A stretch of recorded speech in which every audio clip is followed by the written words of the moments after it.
അപ്പോസ്തലന്മാരുടെ പ്രവർത്തനങ്ങൾ 5-ാം അധ്യായം 34 മുതൽ 42 വരെയുള്ള വാക്യങ്ങൾ. എന്നാൽ നിയമോപദേഷ്ടാവും സകലർക്കും ആദരണീയനുമായ ഗമാലിയേൽ എന്ന ഫരിസേയൻ സംഘത്തിൽ എഴുന്നേറ്റ് നിന്ന് അവരെ കുറച്ചു സമയത്തേക്ക് പുറത്തു നിർത്തുവാൻ ആവശ്യപ്പെട്ടു. അനന്തരം അവൻ പറഞ്ഞു, ഇസ്രായേൽ ജനങ്ങളെ, ഈ മനുഷ്യരോട് എന്ത് ചെയ്യണമെന്ന് തീരുമാനിക്കുന്നത് സൂക്ഷിച്ചു വേണം. കുറെ നാൾക്ക് മുമ്പ് താൻ ഒരു വലിയവനാണെന്ന ഭാവത്തിൽ തേവൂദ സുരംഗപ്രവേശനം ചെയ്തു. ഏകദേശം 400 പേർ അവൻ്റെ കൂടെ ചേർന്നു. എന്നാൽ അവൻ വധിക്കപ്പെടുകയും അവൻ്റെ അനുയായികൾ ചിതറുകയും നാമാവശിഷ്ടമാവുകയും ചെയ്തു. അനന്തരം കാനേശുമാരുടെ കാലത്ത് ഗലീലിയനായ യൂദാസ് പ്രത്യക്ഷപ്പെട്ട് കുറേ പേരെ ആകർഷിച്ച് അനുയായികളാക്കി. അവനും നശിച്ചുപോയി, അനുയായികൾ തൂത്തെറിയപ്പെടുകയും ചെയ്തു.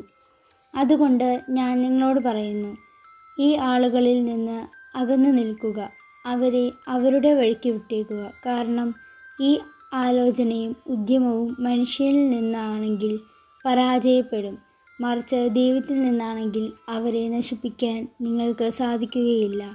മാത്രമല്ല, ദൈവത്തെ എതിർക്കുന്നവരായി നിങ്ങൾ എണ്ണപ്പെടുകയും ചെയ്യും. അവർ അവൻ്റെ ഉപദേശം സ്വീകരിച്ചു. അവർ അപ്പോസ്തലന്മാരെ അകത്ത് വിളിച്ച് പ്രഹരിച്ചതിനു ശേഷം യേശുവിൻ്റെ നാമത്തിൽ സംസാരിച്ചു പോകരുതെന്ന് കൽപ്പിച്ച് അവരെ വിട്ടയച്ചു. അവരാകട്ടെ യേശുവിൻ്റെ നാമത്തെ പ്രതി അപമാനം സഹിക്കാൻ യോഗ്യത ലഭിച്ചതിൽ സന്തോഷിച്ചുകൊണ്ട് സംഘത്തിൻ്റെ മുമ്പിൽ നിന്ന് പുറത്തുപോയി.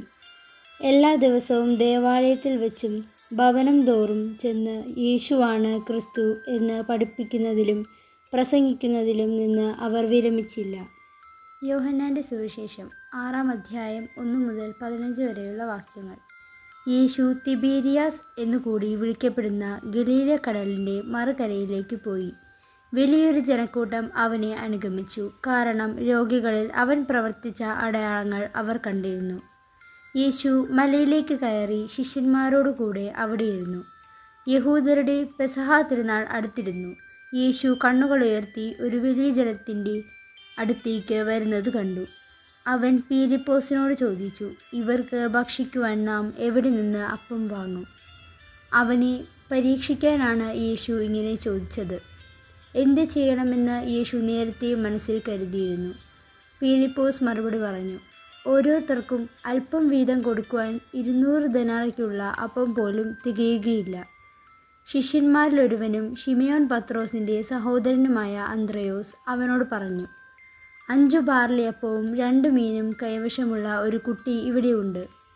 എന്നാൽ ഇത്രയും പേർക്ക് അതെന്തുണ്ട്? യേശു പറഞ്ഞു, ആളുകളെയെല്ലാം ഭക്ഷണത്തിനിരുത്തുവിൻ.